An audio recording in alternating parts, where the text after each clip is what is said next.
할렐루야. 영어 10도는 안 되더라도 근처까지 왔다 갔다 하는 추운 새벽에 오늘 특별한 성도님들께서 특별한 예배에 나오셔서 오늘 특별한 은혜와 은총으로 주님이 채워주실 줄로 믿습니다. 오늘 찬양팀 보고 깜짝 놀랐어요. 저 밑에서 보니까 야, 어디 또 특별한 찬양팀이 초청돼서 왔나? 엄청 열심히 열정적으로 하나님을 찬양하는데 얼마나 감사하고, 우리 청년이기도 하고 우리 선생님들이 하는데요, 하나님께서 이 귀한 찬양을 또 새벽에 받으시고 함께한 우리 모든 성도들에게도 정말 오늘 입에서 그냥 찬양이 저절로 나오는 축복의 하루로 만들어 주실 줄로 믿습니다. 한번 따라 하실까요? 크리스찬이 지켜야 할 것들, 이런 제목으로 말씀의 은혜를 나누기 원합니다. 예전에 한때 유행하던 요즘은 PR 시대다 들어보셨습니까? PR 시대. PR이 뭘까요? 오늘은 원래 영어의 뜻은 상업용 광고. 그래서 여기저기 자기 제품이나 회사의 물건들을 PR하느라고 광고판도 붙이고, TV에도 CF라 그래서 또 광고가 열심히 나옵니다. 다 뭐 하려고 하는 거예요? PR을 하려고 하는 것이죠. 그래서 그 말을 갖다가 또 이렇게 말장난이죠. 요즘은 PR 시대인데, 피할 것은 피하고 알릴 것은 알려라. 그래서 이제 개인의 삶 속에도 예전에는 아유 괜찮아요, 아유 지가 뭘요, 이러면서 자기를 최대한 감추려고 했던 겸손이 미덕인 시대도 있었지만, 요즘은 그러지 말라는 것이죠. 자기의 불리한 것은 피하고 유리한 것은 알려라. 그래서 PR 시대, 그런 것을 요즘도 계속 진행되고 있는 것 같습니다만은, 크리스찬들은 PR도 중요하겠지만 크리스찬은 특히 잠언 성경에 근거하면 우리는 피지를 잘해야 됩니다. 한번 따라 하시고, 우리는 예수님 안에서 피지를 잘해야 됩니다. 피지가 뭘까요? 우리 여성 동무들이 제일 싫어하는, 얼굴에 피지가 그냥 생각만 해도 움찔합니까? 그래서 우리 성도들은 피부에 관리하는데 피지를 뜯어내려고 애지간히 얼마나 열심히 하시는지 모르는데, 여기서 말하는 피지라는 것은 뭐냐면, 한번 따라 하실까요? 피할 것은 피하고 지킬 것은 지켜야 된다는. 여성 동무만 그런 게 아니라 우리 남성 동지들도 마찬가지예요. 우리는 피지를 잘해야 되는데, 피할 것을 반드시 피해내야 되고 지킬 것은 반드시 지켜내야 된다는 것입니다. 잠언 6장은 그런 관점에서 보면은요, 우리가 지난주에도 말씀을 드렸지만 1절로 19절 사이에 보면 피할 것을 우리에게 말씀했죠. 기억이 나십니까? 무엇을 피해야 됩니까? 분별 없는 보증 피해라. 반드시 피해라. 기억하시죠? 분별 없는 보증이라는 것은 다른 것이 아니라, 어떤 상황이 판단이 안 되거나 정보가 부족한 상태 가운데에 혹시 어떤 그냥 그 순간의 감정이나 또는 어떤 동정이나 어떻게 보면 또 상대가 작정하고 달라 들을 수도 있었는데, 그런 상황 속에서 혹시 지혜롭지 못하거나 정확하지 않은 상태에서 함부로 허언하지 마라, 약속하지 마라, 보증하지 마라. 그 잘못된 말, 순간의 말 한마디가 너를 마치 감옥에 가두는 것처럼, 마치 우리 온몸을 구속시키는 것처럼 어려움을 당할 수가 있다. 그래서 여러분, 분별 없는, 정확하지 않은, 때로는 혹시 우리를 유혹하고 넘어뜨리려고 하는, 이용하려고 하는 그런 분별 없는 보증, 약속에 대한 것은 피해라. 기억하시죠? 육적, 영적인 게으름을 피해야 된다. 그렇죠? 여러분, 제가 한 번씩 리마인드를 해드리는 것은 뭐냐면, 이건 그냥 오늘의 말씀으로 끝나는 것이 아니라 평생의 말씀이 되겠죠. 또 하나를 피하라고 말하는 것은 뭐냐면, 불량한, 옳지 못한 관계에서 혹시라도 그런 상황에 빠지게 된 정신없이 마치 사냥꾼의 올무에서 새가 빠져나가고 노루가 도망치는 것처럼 어떻게 해야 돼요? 빨리 도망쳐 나가라, 끊어내라. 이것이 피해야 되는 것이죠. 그러면 오늘은 그 후반전에 오면 20절로 23절에 보면 지킬 것은 무엇인가? 크리스찬이 지켜낼 것은 첫 번째로 하나님의 명령과 법도를 항상 마음판에 새기는 겁니다. 성경에 처음부터 창세부터 계시록까지 이 축복의 원리를 말하면 하나님의 말씀을 마음판에 새기고 그것을 지켜내라는 것입니다. 창세부터 계시록까지 어디를 펼친다고 할지라도 하나님의 축복의 원리는 항상 말씀 가운데서 지켜 행할 때 벌어지는 것이라고 끊임없이 반복하고 또 반복하고 있습니다. 아마 교육 쪽에서 혹시 뭐 근무를 하거나 또 전공을 하신 분들 중에서 가장 최고의 교육 방법은 뭐냐? 뭐 여러 가지 방법도 굉장히 많죠. 뭐 자기 주도 방법, 뭐 개인 레슨, 여러 가지 굉장히 많이 있겠지만 아마도 역대 이래 지금까지 계속해서 이어지는 최고의 교육 방법은 반복이라는 것이죠. 반복. 이게 피아노 치고 하시는 음악을 하시는 분들을 보면은 끊임없는 반복입니다. 끊임없는. 그래서 제가 피아노 치신 분들을 보면 저하고 나이가 좀 비슷한 이모가 하나 서울예고 옛날에 다녔던 기억이 나는데 이 양반은 허구한 날 테레비가 아니라 피아노 앞에 앉아있어요. 피아노. 근데 어느 날 깜짝 놀란 것은 우린 피아노 치는 사람 보면 부럽지 않습니까? 그런데 눈물을 펑펑 흘리면서 피아노를 치더라고요. 아니 피아노를 치는데 왜 이렇게 눈물을 펑펑 흘리나 했더니 그 어머니가 이제 큰할머니인데 하루에 몇 시간 치라고 정해줬어요. 그러니까 그냥 엄청 그냥 울면서 손가락으로 피아노를 치더라고. 왜 그런가 그랬더니 여러분 들어보시면 익숙한 거지만 피아노라는 것이 자기가 끊임없는 반복 연습을 하루라도 연습을 하지 않으면 하루를 연습하지 않으면 누가 알고 자기가 알고 그리고 뭐 이틀 연습 안 하면 뭐 주위 사람이 알고 3일을 연습 안 하면 청중이 다 알아버린다. 이런 것처럼 피아노라는 것이 열심히 보기에는 좋지만 그 치기 위해서 얼마만한 반복 연습이 있는지 모릅니다.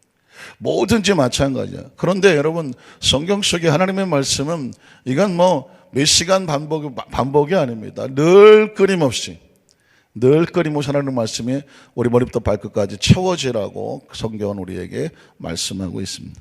여러분 20절로 21절을 한번 볼까요? 내 아들아 내 아비의 명령을 어떻게 하며 지키며 내 어미의 법을 떠나지 말고 그것을 항상 내 마음에 어떻게 해요? 새기며 내 목에 매라. 한마디로 말하면 하나님 말씀을 늘 끊임없이 마음이란 표현도 나오고 입술이란 표현도 나오고 목에다 매라는 말도 나오는데 끊임없이 머리부터 발끝까지 하나님 말씀이 의식 속에 생각 속에 사고 속에 무의식 속에 채워져야 된다는 것입니다. 왜 그러냐면 여러분 혹시 그 그릇을 보면 그릇의 가치는 물론 재질에도 나오겠죠. 뭐 금으로 만들었느냐, 플라스틱으로 만들었느냐, 유리로 만들었느냐, 또는 무슨 흙으로 만들었느냐. 그 재질에 따라서 그릇의 종류도 나오겠지만 그러나 똑같은 재질로 만들었다고 하면 그것에 무엇을 담았느냐에 따라서 그릇의 가치가 나오죠. 물을 담으면 물그릇이 되는 것이고 꿀을 담으면 꿀단지가 되는 것이죠. 그렇죠? 쓰레기를 담으면 쓰레기통이 되는 것입니다. 어떤 집에는 그게 아주 좋은 음식을 담는 그릇이 될 수 있지만 어떤 집은 그걸 갖다 쓰레기통으로 쓰고 있다고 하면 똑같은 그릇인데도 불구하고 쓰레기를 담으면 쓰레기통이 될 수밖에 없는 것과 같습니다. 그러니까 우리 인생은 똑같은 사람에도 불구하고 그 머릿속에 생각 속에 의식 속에 사고 속에 또 무의식 속에 가득 채워져 있는 게 무엇인가 그것이 바깥으로 나오는 것이거든요. 그것이 바깥으로 가득 채워져서 나오기 때문에 우리의 원리가 그래요. 사실 우리의 몸은 의식은 생각은 마음은 비어진 상태와 같습니다. 거기에 무엇을 집어넣느냐에 따라서 삶의 방향과 행동과 그 모습 생활 습관 전체가 달라지는 것입니다.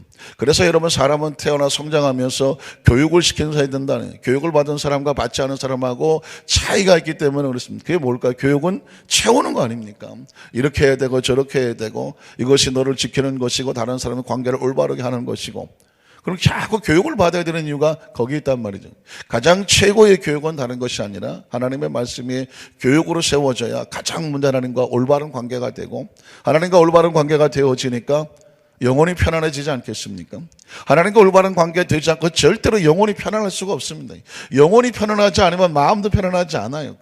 우리가 우격다짐으로 그냥 마음 붙잡고 살려고 애를 쓰지만 하나님과 편안하지 않은 사람은 절대로 마음이 편안할 수가 없고요. 마음이 편안하지 않으면 절대로 몸이 편안할 수가 없습니다. 몸이 편안하지 않으면 삶이 편안하지 않습니다. 몸이 편안하지 않으면 만사가 구차하지 않습니다. 만사가 의욕이 없습니다.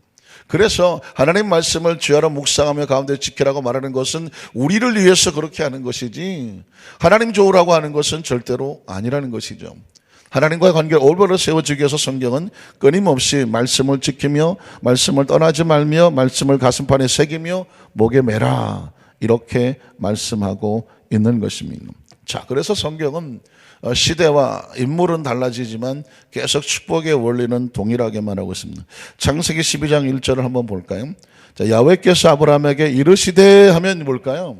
하나님께서는 아브라함의 머릿속에, 의식 속에, 사고 속에 하나님의 원리와 마음과 생각을 채우고 있는 것입니다. 이제까지 아브라함은 하나님을 모르던 사람이었고 다른 것으로 우상장사, 아버지한테 배워서 우상을 깎아서 금칠하고 얼마에 팔으면 얼마가 남고, 그래서 이래서 다양한 우상의 종류를 개발해야 되고, 이게 이제 아브라함 이제까지 머릿속에, 의식 속에 채워져 있었던 것입니다. 그런데 하나님께서 그것을 끄집어내서 새로운 하나님의 말씀과 의식으로 채워넣고자 하는 것이죠. 그래서 여러분, 성경 구조 속에 한 절이 나올 때 그 상황 속에서 하나님의 의도와 계획을 알아야 되죠.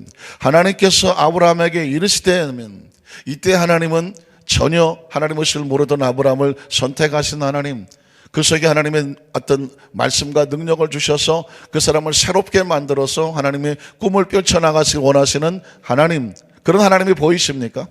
그런 하나님이 보이셔야 되죠. 지금 상황 속에서 하나님이 그러니까 그냥 막연한 하나님이 아닙니다. 오늘 저와 여러분이 이 자리에 하나님 말씀을 듣는다면 그 하나님 똑같이죠. 이 새벽에 하나님께서 부르셔서 지금 우리의 머릿속에, 생각 속, 의식 속에 무엇이 채워져 있습니까? 버려내고 끊어내야 될 것은 털어버려야 되거든요. 절망과 좌절과 낙심이 떨어져 나가고, 제가 아까 기도할 때 그런 말을 했죠. 말씀은 빛과 같은 것인데 우리 속에 조금이라도 어두운 절망이 있고 좌절이 있고 세상에 어떤 유혹이 있고 탐욕이 있고 때로는 세상적인 모든 것들에서 낙심하고 슬퍼하고, 이거 전부 어두움입니다. 여러분의 속에, 우리 속에 얼마나 어둠이 있는지는 어디를 보면 알아요? 어디 보면 알까요? 얼굴 보면 알죠, 얼굴 보면. 그래서 왜 그런 말 하죠? 사람이 뭐 나이 40이 넘으면 뭐 자기 얼굴에 책임을 져야 된다. 뭐 여러분, 뭐 아이나 어른은 뭐 40까지 갈 것도 없어요. 지금 이 사람의 상태가 어떤지 어디 보면 알아요? 얼굴 보면 알아요. 얼굴 보면 낯빛이 환하게 밝은지 아니면 어둠침침한지.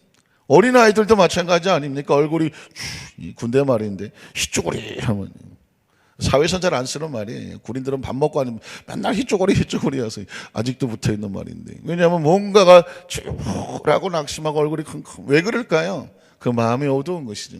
마음이 왜 어두울까요? 빛이 없기 때문에 그렇죠. 시커먼 그림자가 있으니까 어두울 수밖에 없는 것입니다. 그래서 왜 하나님께서 우리의 마음속에 자꾸 말씀으로 채우시라 하시라 그랬더니, 말씀이 빛이고 생명이거든요. 하나님 말씀이 빛이 우리 속에 들어오게 되면 어둠이 떨어져 나갑니다. 절망이 사라지면서 희망이 생기고, 낙심이 사라지면서 용기가 생기고, 마음속에 어두운 모든 가로막았던 장애물이 무너지면서 비전이 생기게 되는 것이거든요. 우리의 희망은 땅에 있지 않냐고 하늘에 있으니까, 하나님 말씀이 우리 속에 들어오면 갑자기 눈빛에 생기도 돌고, 때로는 감동의 눈물도 흘리고, 아 내가 잘못했구나, 회개의 눈물로 생기구나, 머릿속에 말씀을 듣는 가운데 정리도 되고, 그 어둠이 있으면 빠져나오게 되게 되는 것이죠. 그래서 하나님은 지금 우리를 빛으로 인도하시려고 하는, 비전으로 인도하시려고 하는 것입니다. 지금 하나님께서는 아브라함에게 동일한 작업을 하고 계시는 것이죠. 그래서 너는 너희 고향과 친척 아버지를 어떻게 해라? 어떻게 해라? 떠나라 그러잖아요. 여기 떠난다가 굉장히 중요합니다. 의식과 사고, 이제껏 익숙했던 것을 정리를 시켜버리는 것이죠. 그리고 어떻게 합니까? 내가 내게 보여줄 땅으로 가라. 가라는 건 뭐예요? 하나님 말씀과 의식과 하나님과 새로 시작을 하는 것입니다. 여러분, 말씀을 듣기 전과 듣고 나서는 새로운 삶이 시작되는 것이죠. 자, 이게 하나님께서 아브라함에게 행하셨던 원리인데, 이게 언제 이루어집니까? 창세기 22장 15절 18절을 보면, 야훼의 사자가 하늘에서부터 두 번째 아브라함을 불러서 이르시되, 야훼께서 이르시기를 기억하시죠? 하나님께서 말씀하시는 이것만큼 설레고 놀라운 장면이 없습니다. 하나님께서 아브라함에게 또 불러 말씀하는 것입니다. 내가 나를 가리켜 맹세하노니 내가 이같이 행하여 무엇을 행하였을까요? 네 아들 내 독자도 아끼지 아니하였은즉, 자, 내가 내게 큰 복을 주고 내 씨가 크게 번성하여 하늘의 별과 같고 바닷가의 모래와 같으리니 내 씨가 그 대적의 성문을 차지하리라. 이유, 또 내 씨로 말미암아 천하 만민이 복을 받으리니 이는 내가 나의 말을 뭐 했어요? 준행하였기 때문이다라고. 그러니까 하나님의 축복의 원리는 뭐냐면, 이제까지 내 의식 속에 내 마음대로 내 사고와 했던 것들이 그것을 떠나고 하나님 말씀하신 것이 내 안에 들어와서 나를 이끌어 나갈 때, 그것을 하나님은 이렇게 말씀하는 것입니다. 네가 나를 경외하는구나. 그거 아시죠? 그러니까 이 말을 다른 말로 바꾸면 내 속에 내 말이 있구나. 한번 따라하실까요? 내 속에 내 말이 있구나.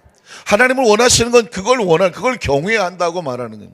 그걸 예배해야 한다고 말하는 거예요. 그게 신앙이라고 말하는 거예요. 그걸 믿음이라고 말하는 것이죠. 우리가 무엇을 행동할 때 지금 나를 행동하게 하는 것이 이게 어디서 온 것이냐를 알아야 됩니다. 내가 지금 어떤 행동을 합니다. 근데 이 행동하는 것이 옆집 아줌마 얘기를 듣고 행하는 것인지, 내가 지금 책에서 본 것을 행하는 것인지, 아니면 어디서 우연히 봤는데 어떤 생각이 나서 하는 것인지, 아니면 남이 하는 걸 보니까 나도 좋아서 따라하는 것인지, 지금 나를 움직이고 있는 것이 무언가가 있단 말입니다. 사람은 그냥 경상도 말로 맹칼 없이 움직이지 않아요. 뭔가 우리 속을 그렇게 움직이게 하는 것이 있단 말입니다. 지금 아브라함이 자기 아들 데리고 모리아산에 꼭대기가 올라가서 제물을 드리겠다고 행동을 합니다. 이게 어떻게 하는 행동입니까? 누가 시켜서 하는 행동입니까? 지금 아브라함은 다른 이야기를 하나도 듣지 않습니다. 하나님의 말씀을 붙잡고 말씀이 그를 움직이고 있는 것입니다.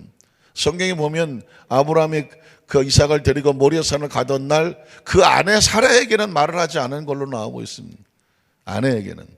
여러 가지 해석을 하긴 합니다. 만에 하나 사라에게 얘기했다가 사라가 그 자식을 보내겠습니까? 안 보겠습니까? 절대로 보내고, 왜? 하나님 말씀은 아브라함은 받았지만 사라는 받지 않은 상태였습니다. 그리고 부성에도 놀랐겠지만 모성에는 더 즐기고 쉽지 않은 것이거든요. 그러니까 하나님은 아브라함의 믿음을 시험할 때에 사라에게 동시에 부르지는 않아요. 사라는 사실상 아브라함이 이삭을 데리고 내려갈 때 무슨 일을 하는지도 모릅니다. 그런데 아브라함이 이삭을 데리고 나갈 때 어디 사냥을 갔다 오든 어디 가서 예배를 하고 오든 그러니 하고 내보냈을 뿐이에요. 그런데 아브라함은 비장합니다. 지금 머릿속에 누구 생각밖에 없어요? 하나님 하신 말씀의 생각밖에 없어요. 그를 움직이고 있는 것은 무엇일까요? 누가 움직이나요? 하나님의 말씀이 움직이고 있는. 그래서 행동할 수가 있는 것입니다. 그래서 그 행동 앞에 하나님께서 뭐라고 말해요? 여기까지 네가 내 말을 준행했구나. 그에게 손대지 마라. 그리고 네가 이같이 나의 말을 준행하였은즉 이제 그동안 너에게 내가 약속했던 모든 축복의 문이 이제부터 열려지는. 뒤집어 얘기하면 우리가 하나님 말씀에 의해서 통제되는 그릇의 준비가 되어져야 그 다음에 하나님 우리에게 축복을 부어주실 수가 있습니다. 여러분이 어떤 사람에게 돈을 맡기고 싶어요? 회사를 맡기고 싶어요? 어떤 물건을 맡기고 싶어요? 아무나 맡깁니까? 절대로 맡길 수 없습니다. 뭐가 있어야 돼요? 그 사람에게 줘도 되겠구나, 맡길만 하구나, 믿을 수 있구나, 그만한 능력의 마음이 믿어질 때, 신뢰가 될 때 기꺼이 키를 맡길 수가 있는 것과 같습니다. 축복은 하나님께서 주시는 키와 같아요. 물건과 같아요. 재물과 같아요. 자리와 같아요. 그런데 그걸 함부로 맡기시겠습니까? 나한테 달라고 맨날 하나님께서 달라고 매달리는 사람에게 맡기겠습니까? 물론 그것도 중요하겠지만 그 사람에게 얼마나 절박한가, 그리고 그것을 맡길만 했을 때 그 사람에게 이득이 될 만한가, 그 사람이 그것을 잘 관리할 만한가, 이것이 마음에 믿어지고 신용이 되어질 때 그때 주어지는 것입니다. 하나님은 아브라함에게 믿음의 샘플로 그런 고백을 했습니다.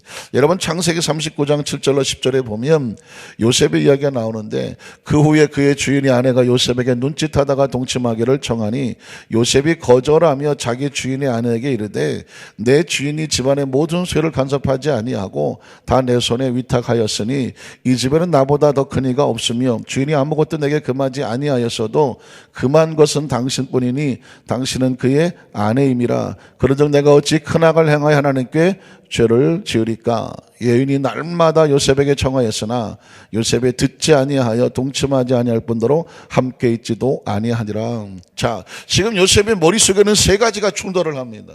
하나는 하나님의 말씀, 크리스찬 하나님의 백성은 이렇게 살아야 된다, 하나님에 대한 계명의 말씀이 들어와 있고, 또 하나는 그 주인이 한 말이 있습니다. 이 주인 집안의 모든 것을 네가 마음껏 소유할 수는 있지만 아내와 내가 먹는 음식에는 손대지 마라. 이게 두 가지가 있거든요.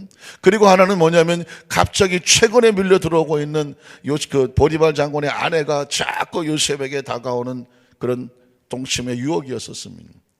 자, 지금 요셉은 이 세 가지 생각이 있는데 두 가지 생각은 맞아요. 하나님의 말씀과 주인의 말은 맞아요.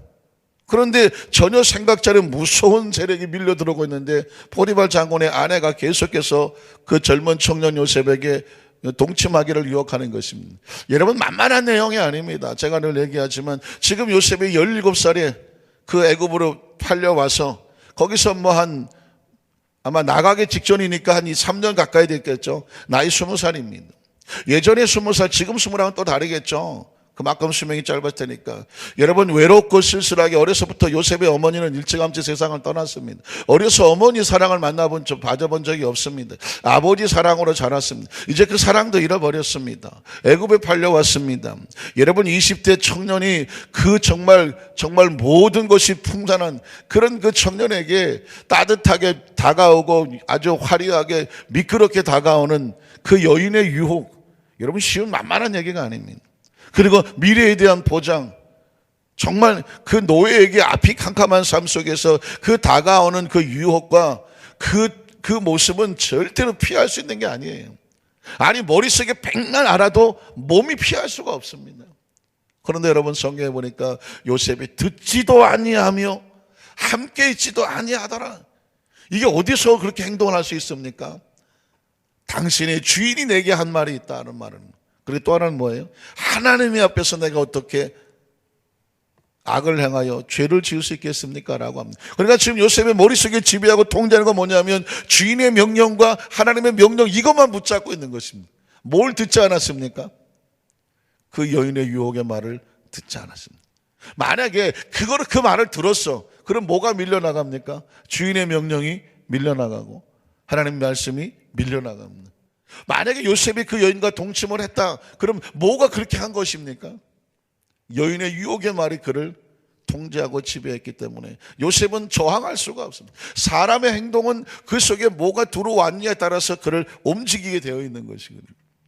요셉은 지금 놀랍게도 그 어마어마한 그 충격 속에서 두 가지만 기억하는 것이죠. 주인의 명령과 하나님의 말씀은 지켰다는 것입니다. 그러니까 우리가 왜 하나님의 말씀을 지켜야 되느냐, 이유가 이제 아시겠죠? 왜 그럴까요? 내가 지금 내 속에 붙잡아 지키고 있는 것이 나를 보호하고 인도하고 지키고 생명으로 가게 된다. 그래서 여러분, 신명기 28장 1절로 6절을 보면 우리가 말하는 축복의 말씀의 원리인데 1절만 보면 내가 내 하나님 야훼의 말씀을 삼가 뭐하고 듣고요. 한 길로 듣고 한 길로 벗어버리는 것이 아니라 삼가 듣는, 영어로 말하면 히어링 할 때는 들리는 거예요. 그냥 내용 의미도 모르죠. 히어링, 듣는 거예요. 그냥 듣고 있는 거예요. 그러나 리스닝 하면 뭐냐면 자세히 듣는 거예요. 내용을 파악하려고 그 내용을 자세히 듣고. 그래서 여러분, 어떻게 아이들한테 뭔 얘기할 때 이게 듣는 것도 아니고 막 건성하는 것처럼 내 말 지금 듣고 있니? 라고 물을 때는 리스닝이에요. 내 말의 의미를 파악해서 그걸 네가 잘 새기고 있니? 라고 묻는 거예요. 근데 아이는 듣고 있어요, 엄마. 이때 듣고 있다는 것은 리스닝이 아니 그냥 히어링이야. 엄마가 하는 소리 뭔 얘기인지 모르지만 그냥 듣고 있다고 얘기하는 거예요. 많은 크리스천들이 그냥 듣고 있어요, 듣고 이렇게 얘기해요. 그런데 하나님 말씀은 뭐냐면 우리에게 그냥 소리로 들리면 안 된다는 거죠. 그걸 어떻게 들어내, 의미를 파악하고 내 속에 내 것으로 만들고 있는, 그걸 뭐라고 말하냐면 삼가 듣고 오라고 말하는 것입니다. 내가 오늘 내게 명령하는 그의 모든 명령을 지켜 행하면, 삼가 들어야 지켜 행하게 되죠.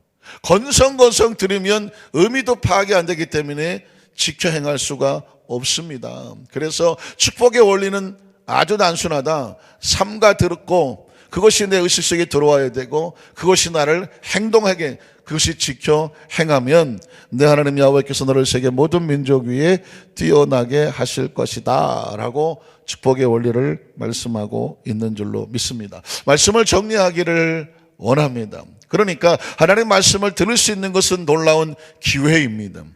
늘 들어왔다가도 오늘 아침에 이 말씀을 들으면서 그 말씀이 우리를 덜커덕 점령하게 됩니다. 내가 지금 이렇게 하려고 했었는데 말씀을 듣는 순간 그렇게 하면 안 되겠구나. 내가 조금 더 좀 이렇게 좀 세상적인 폭을 넓히려고 그랬는데 말씀을 듣는 순간에 아니구나. 내가 여기 선에서 내가 분리를 해야 되겠구나. 내가 좀 더 졸자, 좀 더 눕자 그럴 것 같은데 아니구나. 내가 깨워서 피할 것은 피하고 해야 되겠구나. 이런 게 뭐냐면 이 말씀을 때문에 우리가 그래서 하나님의 말씀을 생명의 말씀이라고 말하고 영혼의 양식이라고 말씀하는 것입니다. 오늘 저와 여러분 삶 가운데 오늘 하루도 피지하십시오. 피할도 하시고 피지도 하세요. 피할 것은 피하고 지킬 것은 지키십시오. 어떻게? 하나님 말씀이 내 머릿속에 있어야 지켜져요. 믿으십니까? 오늘 하루도 주님 아래서 평안하고 기쁘고 아름답고 행복한 날 되시기를 주님의 이름으로 축원합니다.